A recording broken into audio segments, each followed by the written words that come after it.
sinasabi nila. Hello guys, for today's video ay panibagong reaction na naman ang ating tatalakayan. At syempre, guys, kung bago ka pa lang sa aking channel, please subscribe, like, and pakit na rin po natin guys ang notification bell upang ma-update po tayo tuwing ako nag-upload patungkol sa Team Kalingap. At especially po, please supportahan po natin itong sila Kalingap Rap Kuya Bal, lahat po ng kanilang kasama sa pag-charity vlogger, no?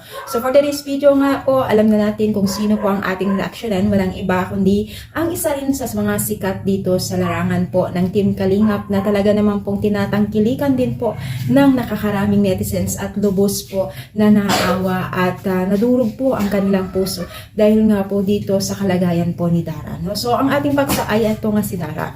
So, kaya naman pala itong si ang tatay ni Dara ay hindi umuwi kasi syempre naghahanap buhay po siya para sa dalawang ito, para matustusan po niya ang lahat ng pangangailangan. Pagamat po, nakakapos pa rin po ang dalawang student na itong magkapatid, no? Sobrang nakakaawa yung mga hindi pa po nakakaalam kung ano ang tunay na istorya ni Dara, guys. Ay isa po o sila pong dalawang magkapatid na lang po ang nakatira dito sa Baro-Baro, no? So, nakakaawa. So, ang Team Kalingap po ay hindi po nagdalawang isip na tulungan po ng dalawang magkapatid na ito dahil nga po sa labis na kanilang nakitang awa po sa dalawang ito. Walang tubig, walang kuryente.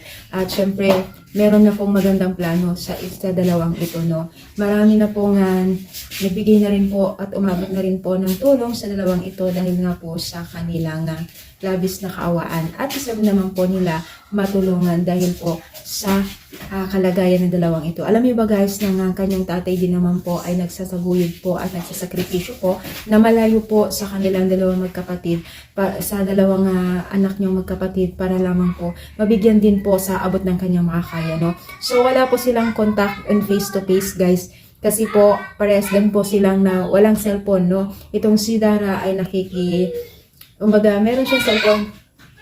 Kumbaga guys, ay hindi po nila nakikita itong kanilang tatay kasi walang cellphone yung tatay. May cellphone pero hindi po, wala pong camera yung cellphone. So, yan po si Dara, ang nakita kong nakakaawa na natulungan po ng Team Kalingap ngayon. Sila po yung deserve po talaga na mabigyan po ng chance mabigyan ng scholarship at pabahay po kasi ang hirap po yung kalagayan nila na ulila sa ina. So, ang kanilang ina po ay yumaon na rin po. At syempre, ang maging na rin po ang kanyang kuya. Sobrang nakakaawa po ang dalawang magkapatid na ito. Kaya sana, pakiusap ko, supportahan natin itong sila Kalingap Rap sa kanilang pag-upload ng video, especially po sa about kay Dara para naman po maibigay po ang sapat o tamang pangailangan po ng dalawang magkapatid na ito guys, no? Sana suportahan po natin. Ganun na rin po sila Kuya Bal.